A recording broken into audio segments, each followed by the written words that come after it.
امام عشق محبت اعلیٰ حضرت عظیم البرکت مجدد دین و ملت فاضل بریلوی ارشاد فرماتے ہیں کہ وہ کمال حسن حضور ہے کہ غمان نقص جہاں نہیں، یہی پھول خار سے دور ہے، یہی شمع ہے کہ دھواں نہیں۔ اور اجابت کا صحرا عنایت کا جوڑا، دلہن بن کے نکلی دعائے محمد، اور اجابت نے جھک کر گلے سے لگایا پڑھی ناز سے جب دعائے محمد۔ آئیے حصول برکت کے لیے عقیدت و محبت کے ساتھ اپنے کرم فرمانے والے آقا صلی اللہ علیہ وسلم کی بارگاہ میں درود و سلام پڑھے اللہ رب محمد صلی اللہ علیہ وسلم نحن عباد محمد صلی اللہ علیہ وسلم۔ ایک مرتبہ اور پڑھیے بلغ العلا بکمالہ کشفت دجا بجمالہ حسنت جمیع خصالہ صلوا علیہ وآلہ وسلموا تسلیما۔ اللہ تعالیٰ قرآن مقدس میں ارشاد فرمایا الا ان اولیاء اللہ لا خوف علیہم ولا هم یحزنون، بے شک اللہ کے ولیوں کو نہ کوئی خوف ہے نہ کوئی غم ہے۔ اب اللہ ملتا کیسے ہے؟ صرف مسلمان ہو جانے سے اللہ مل نہیں جاتا ہے۔ اللہ فرماتا کہ تم نے مجھے پہچانا ہی نہیں میرے حق کے ساتھ۔ اب حدیث پاک سنیے، میرے نبی صلی اللہ علیہ وسلم ارشاد فرماتے ہیں، حضرت عبداللہ بن عمر رضی اللہ تعالی عنہما راوی ہے، روایت کرتے ہیں کہ نبی کریم صلی اللہ علیہ وسلم ارشاد فرماتے ہیں کہ ایک دن ایسا آئے گا کہ سارے آسمانوں کو اللہ تعالیٰ سمیٹ کر اپنے دست قدرت میں لے لے گا، اور ساری زمینوں کو سمیٹ کر اپنے دوسرے دست قدرت میں رب تبارک و تعالیٰ لے گا، اور ارشاد فرمائے گا کہ کہاں ہے وہ لوگ جو دنیا میں اپنی بادشاہیت کا اعلان کر رہا تھا؟ آج بادشاہت کس کی ہے؟ رب فرمائے گا۔ جب دست قدرت پر پوری زمین کو سمیٹ لے گا، دبا لے گا، اس وقت رب فرمائے گا کہ کہاں ہے وہ لوگ جو زندہ رہ کے دنیا میں زمین کے لیے جھگڑ رہا تھا؟ آج زمین کس کی ہے؟ آج بادشاہت کس کی ہے؟ پوری زمین کو اس وقت اللہ تعالیٰ سمٹے گا۔ پھر بندہ جو جہاں جیسا جو کام کیا ہے وہ زمین کا حصہ وہاں گواہی دے گی۔ تو اللہ فرماتا ہے کہ تم نے پہچانا ہی نہیں میرے حق کے ساتھ، یعنی میرے شان کے ساتھ تم نے نہیں پہچانا۔ حضرت ابراہیم بن ادہم رحمۃ اللہ علیہ یہ بادشاہ ہے، بادشاہت کے تخت پر بیٹھتے تھے، نرم نرم بستر پر سوتے تھے، گدا تھا، تکیہ تھا، صوفہ تھا، سب تھا ان کے دور میں۔ ایک دن یہ اپنے گھر کے اندر آرام کر رہے ہیں، آنکھ کھلی ہوئی ہے، کان بیدار ہے، چھت کے اوپر چلنے کی آواز سنائی دے رہا ہے کہ کوئی میرے چھت کے اوپر چل رہا ہے۔ تو یہ تو بادشاہ ہے۔ اب انہوں نے سوچا کہ ارے بادشاہ کی اجازت کے بغیر اس کے چھت کے اوپر کون چل رہا ہے؟ آواز دیا کہ کون ہے میرے چھت کے اوپر؟ اوپر سے آواز آنے لگی کہ میں اپنے اونٹ کو ڈھونڈ رہا ہوں تمہارے چھت کے اوپر چڑھ کے۔ حضرت ابراہیم بن ادہم کہنے لگے تم بڑا بیوقوف ہو، میرے چھت کے اوپر تمہارا اونٹ کا کیا معاملہ ہے؟ تم کیا کرنے ڈھونڈ رہے ہو؟ میرے چھت کے اوپر تمہارا اونٹ کیا کرنے آئے گا؟ تو آواز آئی، پھر چاہے تو وہ انسان کی آواز ہو یا فرشتوں کی آواز ہو، پھر سے آواز آتی ہے کہ ابراہیم بن ادہم مجھ سے بھی بڑا بیوقوف تو تم ہو، مجھ سے بھی بڑا بیوقوف تم ہو، پاگل تم ہو کہ نرم گدے پر اللہ کی یاری کا کیا کام ہے؟ اللہ کا جو یار ہوتا ہے، جو محبوب بنتا ہے، تو نرم بستر پر اس کو اللہ نہیں ملتا ہے۔ آواز آئی کہ اے ابراہیم بن ادہم مجھ سے بھی بڑا پاگل اور بیوقوف تم ہو کہ نرم بستر پر سو کر کے اللہ کو ڈھونڈ رہے ہو۔ نرم بستر پر اللہ کی یاری نہیں ملتی، حضرت ابراہیم بن ادھم نے کہا کہ یہ بات میرے دل میں آ کے لگی۔ اسی وقت حضرت ابراہیم بن ادھم اٹھے اور سلطنت کو ٹھوکر مار دیے۔ کل کی تاریخ میں مسلمان آخرت کو سنوارنے کے فکر میں تھا، اور آج کے تاریخ میں مسلمان کی آخرت خراب ہوتے جا رہی ہے۔ انہوں نے کہا کہ میں نے اسی وقت سلطنت کو ٹھوکر مارا اور جو وزیر تھا اس کو بادشاہ بنایا، میں چھوڑ دیا۔ اللہ اللہ کرنے لگا، اللہ کی عبادت کرتے کرتے کچھ دن جب گزر گیا تو حضرت ابراہیم بن ادھم اپنے گھر سے باہر نکلتے ہیں اور دریا کے کنارے پر بیٹھ گئے اور جا کے اپنا کپڑا سل رہے ہیں سوئی سے۔ اسی وزیر کا ادھر سے گزر ہو گیا، دیکھا کہ بادشاہ جو پہلے تھا تخت پر، جو پہلے بیٹھا تھا، آج سوئی سے اپنا کپڑا سل رہا ہے۔ اس نے جا کے کہا ہے ابراہیم بن ادھم، یہ تم نے کیا کر لیا؟ سلطنت تمہارے پاس تھی، حکومت تمہارے پاس تھی، تو ملک کے سارے لوگ ایک ہی آواز پر آپ کے سامنے آ کے کھڑے ہوتے تھے۔ آج یہ حال ہو گیا کہ آپ کا کپڑا سلنے والا بھی کوئی نہیں ہے، آپ کو اپنا کپڑا خود ہی سلنا پڑ رہا۔ اب وزیر نے اپنے خطاب شروع کیا، تقریر شروع کی، لمبی لمبی کہانی چھوڑنا شروع کیا۔ ابراہیم بن ادھم کچھ جواب نہیں دیے۔ جب ان کی تقریر ختم ہونے والی تھی تو حضرت ابراہیم بن ادھم کے ہاتھ میں جو سوئی تھا، وہ سوئی کو حضرت ابراہیم بن ادھم پانی میں، دریا میں ڈال دیے۔ حضرت ابراہیم علیہ السلام زبان پر آ گئی تو یہ بھی اللہ کا ایک نبی ہے، حضرت ابراہیم علیہ السلام، اور یہ شخص جو ہے ابراہیم بن ادھم ہے۔ سوئی کو پانی میں پھینکا، کچھ دیر کے بعد ارشاد فرماتے ہیں کہ مچھلیوں میری سوئی لا کے دو۔ اب حضرت ابراہیم بن ادھم کی زبان سے یہ آواز نکلتی ہے، دریا کے اندر جتنی مچھلی تھی ہر مچھلی کے منہ میں ایک سونے کا سوئی ہے، اور وہ سوئی لے کے پانی کے اوپر باہر آ گئی ہے۔ حضرت ابراہیم بن ادھم نے کہا کہ اے مچھلیاں، یہ کیا کر رہے ہو؟ جس کو میں نے چھوڑ کے آیا ہے، جس کو میں نے ٹھوکر مار دیا ہے، وہی تم پھر لا کے مجھے دکھاتے ہو۔ اس کی ضرورت مجھے نہیں ہے، میری جو سوئی اس پانی میں گرا ہے اس کو لے کے آؤ۔ تب تک ایک مچھلی اسی سوئی کو اپنے منہ میں دبا کر کے پانی سے باہر آتی ہے۔ اس کے بعد سوئی لیتے ہیں، ادھر اس خطیب کی تقریر ختم ہو گئی وزیر کی۔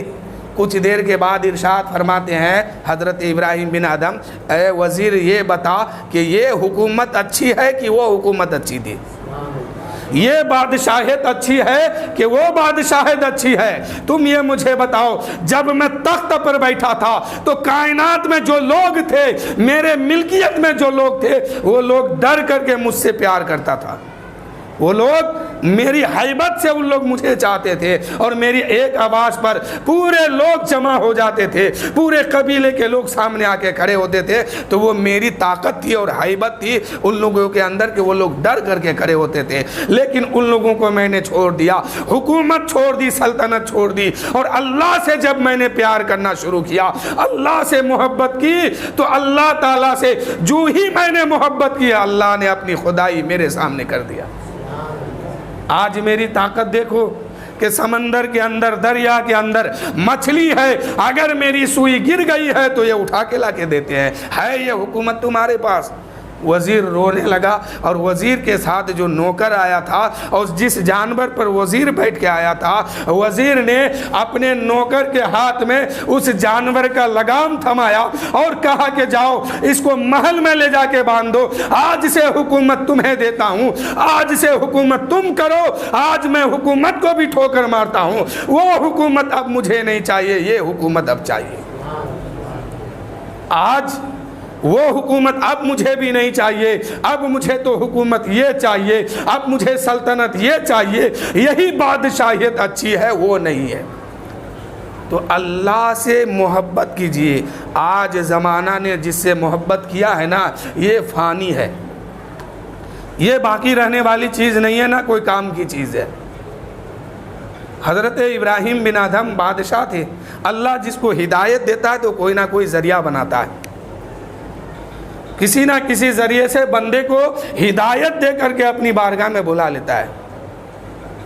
حضرت بایزید بسطامی رحمۃ اللہ علیہ ایک بار گزر رہے تھے راستے سے، تو کیا دیکھتے ہیں کہ ایک چھوٹا سا بچہ ہے، ننھا منا سا بچہ ہے، راستے کے کنارے کیچڑ میں جا کے گر گیا۔